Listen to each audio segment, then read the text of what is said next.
Welcome back to the Deep Dive. Today, we are taking a trip way back to 1787. We're diving deep into the U.S. Constitution.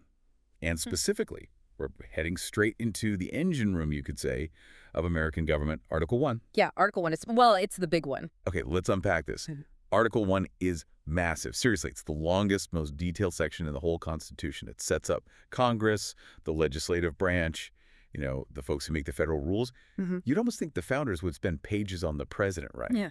But nope.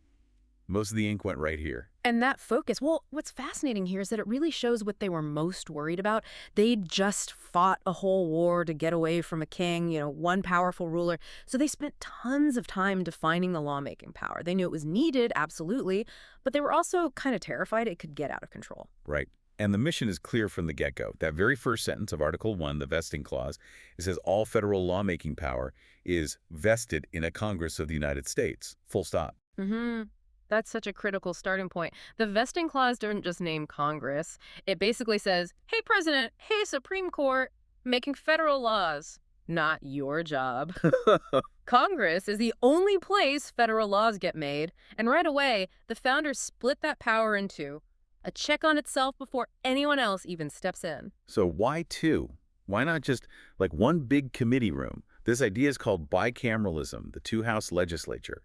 And yeah, it came out of a huge fight, didn't it? Oh, absolutely. One of the biggest arguments they had, it was basically the large states versus the small states. The big states, like Virginia, they wanted representation based on how many people live there. Made sense, right? More people, more voice.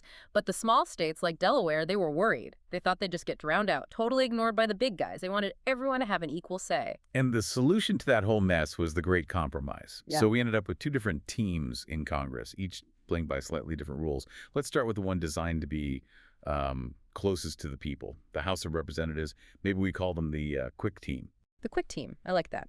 Yeah, the House is laid out in Section 2, and it's all about representing the people directly, based on population. Your state gets a certain number of representatives based purely on how many folks live there. That's why we do that big census count every 10 years, actually, to make sure those seats, those voices, match where people are living now. And quick team fits because they only serve a 2-year term. That's really short. If you're in the House, you're basically always running for re-election. You have to stay tuned in to what people in your specific district want, like right now. Exactly. The pressure's always on. If folks back home are upset today, their representative better listen, or they could be out of a job very soon. And the requirements to be in the House. Pretty straightforward. 25 years old, U.S. citizen for 7 years.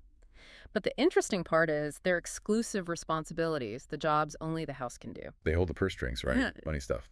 That's the big one. If the federal government needs to raise money, taxes, revenue the idea, the bill itself must start in the House. They control the wallet, basically. And second, they have the sole power of impeachment. Okay, let's clarify that for everyone listening. Impeachment doesn't mean getting fired, does it? No, not Doesn't at have- all. That's a common mix-up.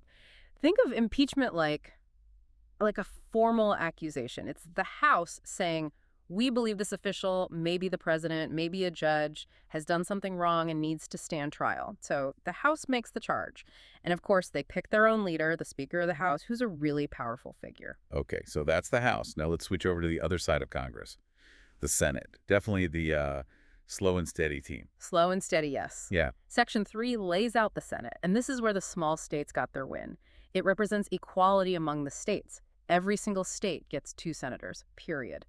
Doesn't matter if you're California with millions of people or Wyoming with far fewer. 2 votes each in the Senate. And their term is 6 years. That's way longer than the House. Plus, they aren't all up for election at once, right? It's staggered. It's staggered. Only about 1/3 of the Senate faces election every 2 years, so it's called a continuing body. There's always experienced folks there. Okay, but wait, doesn't that set up where a tiny state gets the same power as a huge state? Kind of go against the whole power to the people idea the House is based on. How did they justify that? They did, and it was totally by design. The founders worried about something they called mob rule. They feared that the public, maybe caught up in the heat of the moment, might make rash, short-sighted decisions.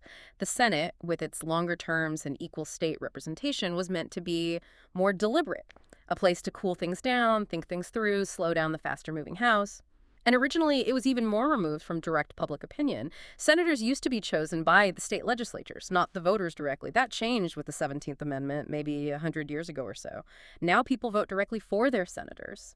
Still, that 6-year term creates a different dynamic. And the Senate has its own special jobs, too, different from the House. Absolutely. If the House is like the prosecutor bringing the charges in an impeachment, The Senate is the judge and jury. exactly, the Senate holds the trial. And to actually convict and remove someone from office, that takes a 2/3 vote, a really high bar. They also handle the big approval jobs. They give advice and consent on people the president appoints. Think federal judges, like Supreme Court justices or ambassadors or the main department heads called cabinet members. The Senate has to okay them. And they are the only ones who can ratify treaties, those formal agreements with other countries. Again, that needs a 2/3 vote. They handle the really major long-term decisions for the country.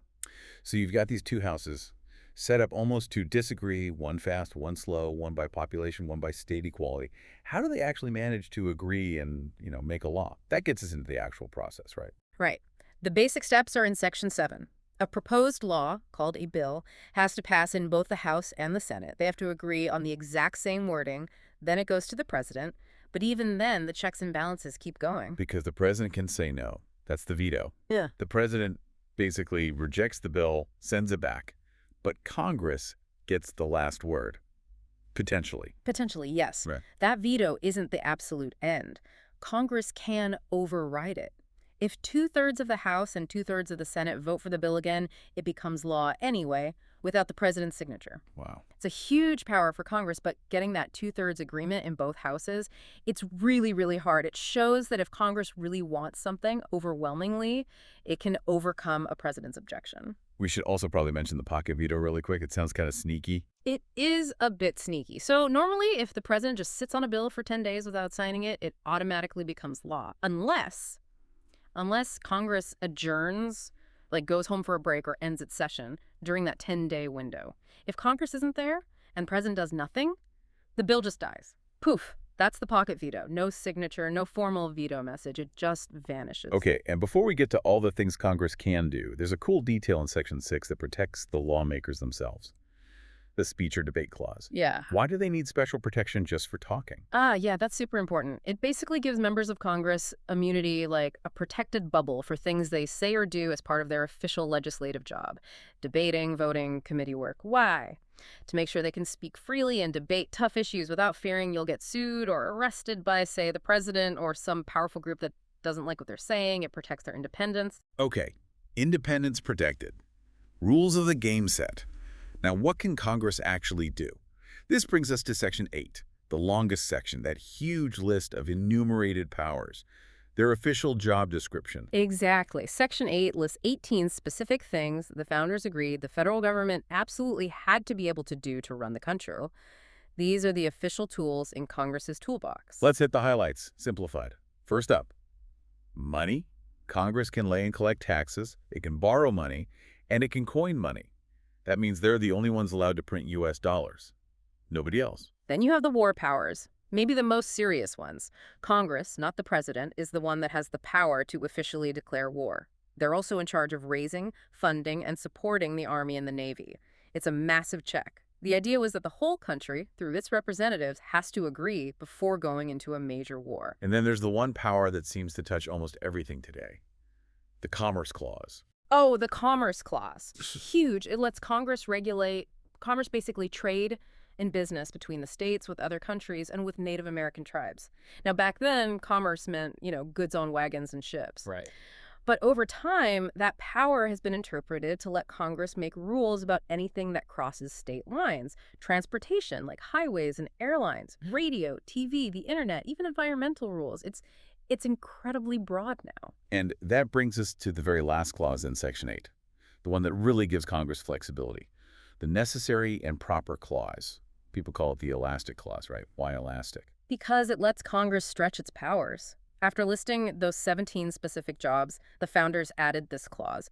It says Congress can make all laws which are necessary and proper for actually doing all the other things on the list. They knew they couldn't possibly list everything Congress might ever need to do.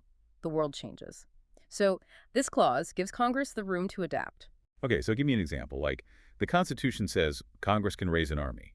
That's specific, enumerated. But it doesn't say create an air force. So the elastic clause lets them do that because it's necessary and proper for defending the country today. Exactly. Or building military bases or setting up veterans' hospitals. Those aren't explicitly listed back in 1787, but they're seen as necessary and proper ways to carry out the power to raise armies and provide for defense. This creates implied powers, powers that aren't written down word for word, but are logically connected to the ones that are. It's how the Constitution stays relevant. But if Congress has all this power, enumerated and implied stretchy power, we need some stop signs, right? Some guardrails. That's sections 9 and 10. Precisely. Section 9 puts limits on the federal government, on Congress itself, and it includes some really core protections for citizens, like Congress cannot suspend habeas corpus. That's a fundamental right. It means the government can't just grab you and lock you away forever without telling you why. They have to bring you before a judge, produce the body, and justify holding you. Huge protection against tyranny. What else? They can't pass a bill of attainder. Think of it like this. Congress can't pass a law that just says, okay, Bob is guilty of treason. No trial, no judge, just a law declaring someone guilty. Totally forbidden. Right. And they can't pass an ex post facto law. That means making something illegal after you already did it. If something was legal yesterday, they can't pass a law today saying, oh, by the way, what you did yesterday is now a crime. No retroactive punishment. That seems fair. And one more big one. No titles of nobility. No dukes, no earls, no kings allowed in the U.S. We fought a revolution to get rid of that system. Got it. And Section 10 puts limits on the states, right? Yeah, Section 10 says what the individual states cannot do. States can't make their own treaties with foreign countries. They can't keep their own armies in peacetime unless they're actually being invaded. And crucially, states cannot coin money. Only the federal government can do that. Imagine the chaos if all 50 states had different currencies. This ensures we have one single national economy. States also can't pass their own bills of attainder or ex post facto laws. Okay, let's try to wrap this up. Here's the big picture for you. Article I set up Congress as the main rulemaker. It's split into two parts. The House, fast, based on population, and the Senate, slow, based on equal states. This whole design came out of that great compromise, making sure laws get debated carefully. Congress has huge powers listed out, axing war, commerce, but also implied stretchy powers, thanks to that elastic clause. But, super important, there are clear limits, stop signs in the Constitution, protecting basic rights like habeas corpus and preventing unfair laws. Yeah, and if you connect this to the bigger picture, Article 1 is so long and detailed because the founders were walking a tightrope. They knew they needed a central government strong enough to actually run the country, make rules that stick, unlike the old system they had. But they were deeply afraid of making it too strong. So they built this intricate machine with lots of internal checks and balances, and then put external limits on it too. And maybe a final thought to chew on. Think about that elastic clause again. It's the part that lets the Constitution breathe and adapt over centuries. The founders gave Congress the power to regulate commerce when it was, like we said, wagons and ships. Now think about today. Congress makes laws about social media companies, online privacy, cryptocurrency, even artificial intelligence. How are those things considered necessary and proper ways to regulate commerce among the states? That ongoing debate about how far that elastic power stretches. That's maybe the central question about Congress's power in our time. It's something you'll see playing out constantly.